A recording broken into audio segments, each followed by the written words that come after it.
नमस्कार, आँखीझ्यालमा तपाईँलाई स्वागत छ। आज हामी जैविक विविधताको संरक्षणबाट हुन सक्ने आर्थिक लाभबारे कुरा गर्नेछौँ। जैविक विविधताको संरक्षण गर्दा प्राकृतिक मात्र नभएर आर्थिक लाभ पनि प्राप्त गर्न सकिन्छ। सिपदवार, अमलटारी, डल्ला लगायतका क्षेत्रमा यस्तो उदाहरण देख्न सकिन्छ। मध्यवर्ती क्षेत्रका समुदायले होमस्टे सञ्चालन गरी त्यसबाट प्रशस्त आम्दानी लिइरहेका छन्। गोपालजङ थापाले तयार पारेको यो भिडियो सामग्री।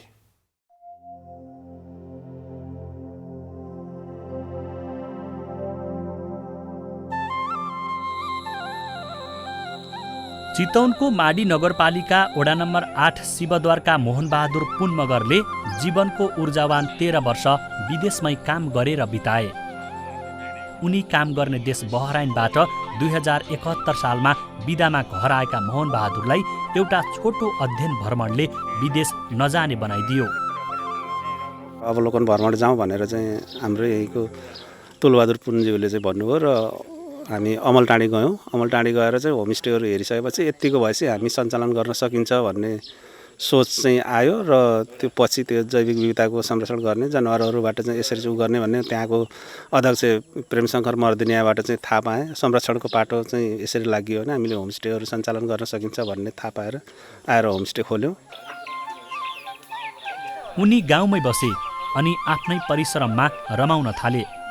युएसएआइडी हरियोवन कार्यक्रमको सहयोगमा सुरु भएको अयोध्यापुरी सामुदायिक होमस्टेले मोहनबहादुरको विदेशिनु पर्ने बाध्यता सदाका लागि अन्त्य गरिदियो।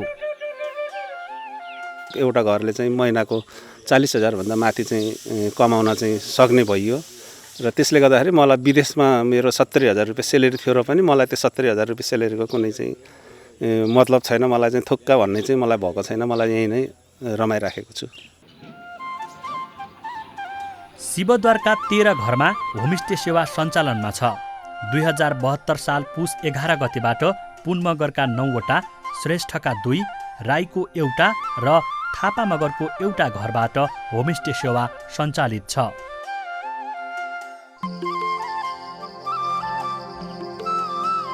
चितवन राष्ट्रिय निकुञ्ज र मध्यवर्ती वनका जनावर, चराचुरुङ्गीहरू, घाँसे मैदान, स्थानीयको रहनसहन, हरियाली सुन्दर वातावरण र सूर्योदय तथा सूर्यास्तको मनमोहक दृश्यहरू यहाँ पुग्ने पर्यटकका लागि मुख्य आकर्षणहरू हुन्। स्थानीय उत्पादन, संस्कृति र जैविक विविधतामा आधारित भएर सुरु भएको होमस्टेले स्थानीयलाई समृद्धिको बाटोतर्फ डोर्याउँदैछ। विदेशका दुःखहरूलाई भुलाउँदैछ। उनीहरूलाई संरक्षणप्रति जिम्मेवार बनाउँदैछ। होमस्टे सञ्चालन नहुँदै त सर हामीसँग केही कामै हुन्थेन। त्यही दाउरा घाँस गर्ने, घरकै खेतीपाती काम गर्ने, त्यसैमा मात्रै थियो होइन। जङ्गलतिर त गइन्थ्यो।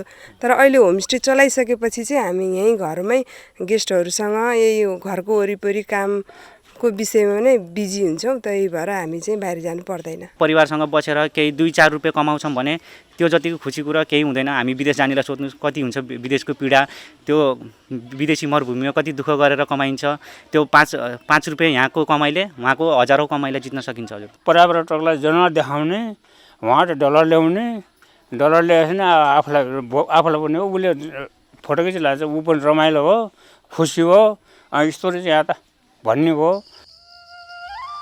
शिवद्वार चितवन राष्ट्रिय निकुञ्जको मध्यवर्ती क्षेत्रमा पर्ने गाउँ हो। विगतमा यहाँ मानव वन्यजन्तु बीचको द्वन्द्व ठूलो समस्याका रूपमा थियो। वनका जनावरले स्थानीयको अन्नबाली नष्ट गरिदिन्थे। स्थानीयहरूबाट पनि वन्यजन्तु खतरामा थिए। तर पछिल्लो समय मानव वन्यजन्तु द्वन्द्व न्यूनीकरणका प्रयासहरू भएका छन्। स्थानीयहरूमा संरक्षणको चेतना बढेको छ। विगतमा खेतीपातीमा मात्र सीमित उनीहरू अचेल होमस्टेबाट राम्रो आम्दानी गर्न सक्षम भएका छन्। जैविक विविधताको संरक्षण गरे स्थानीयहरूको जीवन सुखद हुन सक्छ भन्ने चेतना बढेको छ। वर्ष दिन अब दुःख गर्यो अनि खान नपाइने, सबै जनावरले खाइदिने गरेर बेसरी दुःख थियो अनि होमस्टे बनाइयो र अहिले चाहिँ राम्रै छ, खुसी नै छौँ भने पाहुनाहरू आउनुहुन्छ। संरक्षणमा सक्रिय सरकारी तथा गैर सरकारी सङ्घ संस्था, संरक्षणकर्मी, स्थानीय बासिन्दाको समन्वय र सहकार्यले यो सफलता मिलेको हो। यसको संरक्षण र जगर्जना गर्नुपर्छ भन्ने हिसाबमा हामीले क्याम्पेनिङ चलाएका छौँ। हामीले छलफल कार्यक्रम चलाउँछौँ। समूह हाम्रो चाहिँ यो अयोध्यापुरी मध्यवर्तीभित्र 64वटा चाहिँ समूहहरू छन्। प्रत्येक गाउँमा त्यो समूहहरूलाई अवेरनेस गराउने काम हामीले गरेका छौँ। त्यसरी नै काम गरिरहेका छौँ। भौतिक संरचना निर्माण गर्ने कुराहरूलाई पनि हामीले सपोर्ट गरेका छौँ। आय आर्जनको लागि यो जुन छ नि कृषि, अर्ग्यानिक कृषि प्रणालीको लागि यहाँ चाहिँ सिँचाइको कुरा, टनेलहरूको कुरा, यहाँ बस्नको लागि चाहिँ व्यवस्थापन गर्ने कुरामा हामीले सपोर्ट गरेका छौँ। नवलपरासीको कावासोती नगरपालिका 15 मा 2075 सालदेखि थारू सांस्कृतिक अतिथि गृह सञ्चालनमा छ। सहारा महिला बचत समूहका 29 जना महिलाहरूको समूहले यो अतिथि गृह सञ्चालनमा ल्याएको हो। 15 वर्षको लागि जमिन भाडामा लिएर 10वटा बास बस्ने कोठा र एउटा तालिम हल सहितको सांस्कृतिक भवनले उनीहरूको आर्थिक उपार्जनमा सघाएको छ। नजिकैका सामुदायिक वनहरूमा पर्यटनमा आधारित भएर थारू सांस्कृतिक अतिथि गृह सञ्चालन भइरहेको छ। पर्यटनमा अब ती मृग, बाघ, गैँडाहरू, बँदेलहरू देखाएर हामीले धेरै नै आम्दानी गरिराखेका छौँ। हाम्रा पाहुनाहरू प्रायःजसो तिनै जीवजन्तुहरूलाई देखेर रमाउनुहुन्छ अनि त्यसमा हामीलाई पैसा पनि आउँछ। विगतमा घरायसी काममा मात्र संलग्न हुने महिलाहरू अचेल अतिथि गृहमा व्यस्त हुन थालेका छन्। यसले उनीहरूको आम्दानी पनि बढाएको छ। महिलाको नेतृत्व क्षमताको विकास भएको छ। महिलाहरूले सामूहिक प्रयासबाट आर्थिक र सामाजिक परिवर्तन सम्भव छ भन्ने उदाहरण प्रस्तुत गरेका छन्। कोहीसँग परिचय गर्न पनि डराउँथ्यौँ हामी। अहिले चाहिँ प्रष्ट हामी बोल्न परिचय गर्न सक्छौँ। हाम्रो आर्थिकी स्थितिमा पनि परिवर्तन भएको छ। नवलपरासीको कावासोती नगरपालिका 15 मै रहेको अमलटारी मध्यवर्ती सामुदायिक होमस्टे चितवन राष्ट्रिय निकुञ्जको मध्यवर्ती क्षेत्रमा पर्छ। 2070 साल जेठ 5 गतेदेखि 20वटा घरबाट सुरु गरिएको होमस्टे सेवा अहिले 31वटा घरमा सञ्चालन भइरहेको छ। थारूका 22 र बोटे समुदायका 9वटा घरमा होमस्टे सेवा छ। स्थानीय परम्परा र जैविक विविधता संरक्षणको कारण यहाँ पर्यटन फस्टाउँदैछ।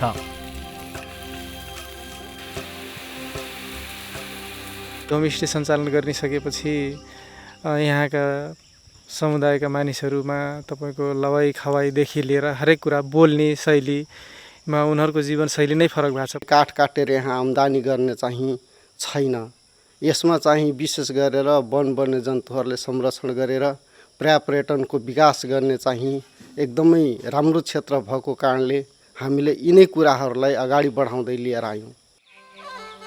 अमलटारी मध्यवर्ती सामुदायिक होमस्टे संरक्षणमा आधारित पर्यटनको नमुना स्थल नै बनेको छ। स्थानीयको सचेतनाको कारण वन जङ्गल र वन्यजन्तुको संरक्षणसँगै सुरु गरिएको होमस्टे थारू संस्कृति र पर्यटनको पर्याय बनेको छ।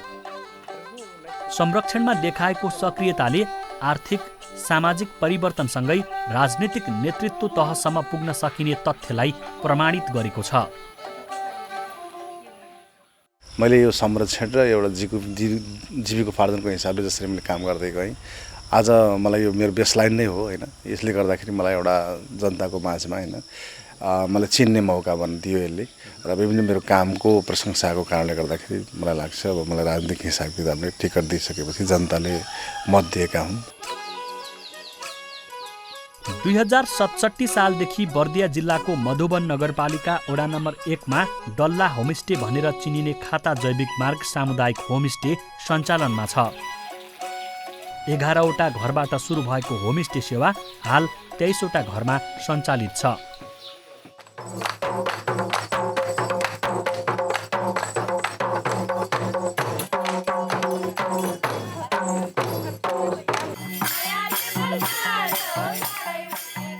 स्थानीय थारू सांस्कृतिक परम्परा, थारू परिकार, बर्दिया राष्ट्रिय निकुञ्ज, खाता जैविक मार्ग, शिव सामुदायिक वनका वन्यजन्तुहरू होमस्टेमा आउने पाहुनाका लागि आकर्षण हुन्।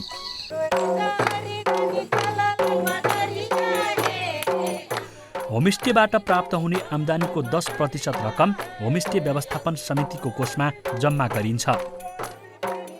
होमस्टेका माध्यमद्वारा डल्लावासीले जैविक विविधता र संस्कृतिको संरक्षणलाई सँगसँगै अगाडि बढाएका छन्।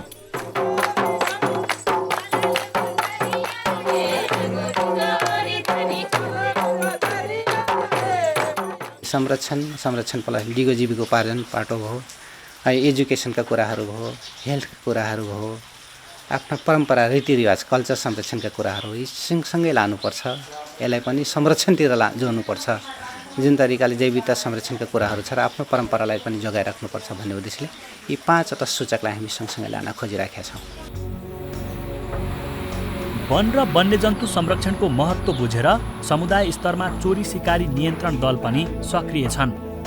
संरक्षणबाट नै ग्रामीण पर्यटनको प्रवर्धन गर्न स्वयं स्थानीय बासिन्दाहरू नै लागि परेका छन्। जैविक विविधताको संरक्षणले स्थानीयको जीवन सुखद छ भन्ने तथ्यलाई प्रमाणित गरेका छन्। दिउँसो गस्ती जाने, जस्तै हिँडेर गस्ती जाने, अनि साइकलमा गस्ती जाने, अनि हाम्रो यो जस्तै चाडपर्वको बेलामा म बाइक गस्ती जाने, अनि कुनै ठाउँमा क्याम्पिङ गर्ने त्यस्तो गस्तीहरू गरिरहेछ। जस्तै ऱ्याफ्टिङ गस्ती पनि गरिरहेछ। हाम्रो लगभग यही बर्खाको सिजनमा ऱ्याफ्टिङ गस्ती पनि गरियो। महिलाहरूका लागि होमस्टे पैसा कमाउन एक भरपर्दो विकल्प भएको छ। प्राकृतिक स्रोतमा आश्रित समुदायको रोजीरोटीको गतिलो माध्यम बनेको छ। विगतमा मेलापात र घाँस दाउरामा दैनिकी बिताउने महिलाहरू होमस्टेकै कारण अचेल रोजगारमूलक कार्यमा जोडिएका छन्। उनीहरूको सामाजिक, आर्थिक र नेतृत्व क्षमता दरिलो भएको छ। बिहानदेखि बेलुकासम्म जुन अरूको मेला जाने दिदीबहिनीहरू अहिले चाहिँ आफ्नै घरमा व्यस्त हुनुहुन्छ। बिहान बेलुका त होमस्टेमा व्यस्त हुनुहुन्छ। बाँकी रहेको समयमा चाहिँ अरू काम गरेर, जस्तै सिलाइ बुनाइको काम भएर, कोही ब्युटी पार्लर सिकेर, कोही सिलाइ कटिङमा, कोही चाहिँ अरू काममा चाहिँ, कोही चाहिँ ढकिया बुन्नेहरू, यत्तिकै त कोही पनि बस्नुहुन्न। हामीलाई त अब बच्चाहरू स्कुल पढाउन नि सजिलो भएको छैन। होमस्टे सञ्चालन गरेपछि त्यसपछि अब आर्थिक, अब हामीले पहिला एकजना किसान हुनुहुन्थ्यो होइन हाम्रो घरमा चौधरीहरूको, अब उहाँले नै सबै ठोक्का गर्नुपर्ने हुन्थ्यो। तर अहिले छैन, हाम्रो सबै महिला दिदीबहिनीहरूले नै गर्छ सबैका। सरकारी तथ्याङ्क अनुसार नेपालको कुल भूभागमध्ये 34,420 वर्ग किलोमिटर अर्थात् 23.39% भूभाग संरक्षण क्षेत्रले ओगटेको छ। परापूर्वकालदेखि जैविक विविधताको संरक्षण र व्यवस्थापन गर्दै आएका किसान र स्थानीय आदिवासी जनजातिको यस्ता स्रोतहरूमा अधिकार र अपनत्व स्थापित गराउँदै संरक्षणमा अग्रसर गराउने सरकारको लक्ष्य छ। आदिवासी जनजाति समुदायले संरक्षणमा पुर्याएको योगदान प्रशंसनीय छ। प्राकृतिक स्रोतमा आश्रित यस समुदायका मानिसहरू अचेल आफ्ना कला, संस्कृति र जैविक विविधताको दिगो संरक्षण गर्ने यात्राका सारथी बनेका छन्। अयोध्यापुरी, अमलटारी र डल्ला होमस्टे जैविक विविधतामा आधारित भएर आदिवासी जनजातिद्वारा सञ्चालित नेपालका उत्कृष्ट होमस्टेहरू हुन्। यी होमस्टेले वार्षिक करिब 1,60,00,000 बराबरको आम्दानी गर्छन्। यी होमस्टेमा झण्डै 112 जनाले प्रत्यक्ष रूपमा रोजगारी पाएका छन्। दसैँ तिहारमा गरिने नाचहरू, आफ्नो पुर्खाहरूको परम्पराहरू, त्यो पनि संरक्षण भएको छ। अहिले हामीलाई दिनकै दसैँ तिहार भइराखेको छ, दिनकै महसुस गरिराखेका छौँ। हिजो भर्खरै एउटा मिडियामा फेरि हामीले आफ्नो भनौँ परम्परालाई फेरि झल्कायौँ, त्यो पनि संरक्षण भएको छ। अब हेर्दाखेरि हाम्रो खानपिनकै संरक्षण भएको छ, त्यो पनि आर्थिकमै जोड्छ। वन जङ्गल त्यतिकै संरक्षण भएको छ, जस्तै कि हात्ती गैरा संरक्षण भएको छ। नेपाल जैविक विविधताको हिसाबले विश्वको 25औं र एसियाको 11औं स्थानमा पर्छ। यहाँका हिमालदेखि मध्य पहाड तथा तराईका समथर भूभागसम्म निकुञ्ज, आरक्ष तथा संरक्षण क्षेत्रहरूको निर्माणले जैविक विविधता संरक्षणको आधार तय भएको छ। सामुदायिक तथा मध्यवर्ती वन क्षेत्रको उचित व्यवस्थापनले वन्यजन्तुहरूको वैकल्पिक वासस्थानको सिर्जना गर्नुका साथै पर्यापर्यटन प्रवर्धन र जीविकोपार्जनमा टेवा पुगेको छ। राष्ट्रिय निकुञ्ज र मध्यवर्ती क्षेत्रमा पर्यटकहरूलाई चाहिँ अलिकति आकर्षण गर्ने किसिमका क्रियाकलापहरू जस्तै अब मचानहरू बनाउने हैन, अनि त्यो मचानहरूबाट चाहिँ उहाँहरूले देख्न सकिने अब हाम्रा वन्यजन्तुहरूको लागि अलिकति आकर्षकको क्षेत्र जस्तै घाँसे मैदानहरू त्यस्तो ठाउँहरू बनाउने, अनि पानीको लागि चाहिँ पानीका घोलहरू चाहिँ बनाउने कामहरू गरिरहेको छौँ। मानिसको जीवनयापनका हरेक प्रक्रियासँगै सामाजिक, आर्थिक, सांस्कृतिक, धार्मिक र आध्यात्मिक चलन चल्ती जैविक विविधतासँग गाँसिएका छन्।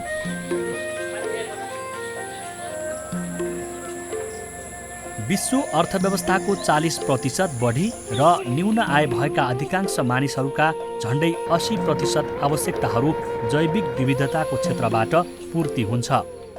नेपाल भित्रिने कुल पर्यटक मध्ये करिब 60% संरक्षित क्षेत्रमा रहेको प्राकृतिक सुन्दरता र जैविक विविधता हेर्न आउँछन्, जुन पर्यापर्यटनको आधार संरक्षणमा उत्प्रेरणा मात्र नभई अर्थतन्त्रको खम्बा पनि हो। दिगो विकास र जैविक विविधता एक अर्काका परिपूरक हुन्। त्यसैले अब जैविक विविधताको दिगो संरक्षण गर्दै समग्र राष्ट्रको आय स्रोत बढाउने अभियानमा एकजुट हुन आवश्यक छ।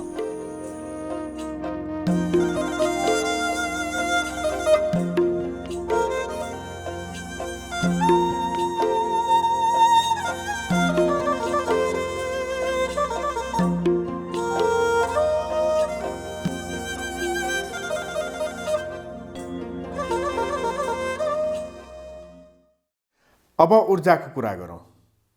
हाम्रो दैनिक जीवनमा ऊर्जाको धेरै महत्त्व छ, तर परम्परागत ऊर्जाको प्रयोग स्वच्छ वातावरण र स्वास्थ्य दुवै दृष्टिकोणबाट उपयुक्त हुँदैन। त्यसैले सरकारले स्वच्छ ऊर्जा प्रवर्धनको नीति लिएको छ। एक रिपोर्ट।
आँखीझ्याल फेसबुक र युट्युबमा पनि हेर्न सकिन्छ। हाकाहाकीonline.com मा आँखीझ्याल हेरी त्यसै मार्फत सुझाव र प्रतिक्रिया पठाउन सकिन्छ। हस्त आजको आँखीझ्याल यति नै। अर्को साता यही समयमा समसामयिक विषय लिएर हामी फेरि आउनेछौँ। नमस्कार।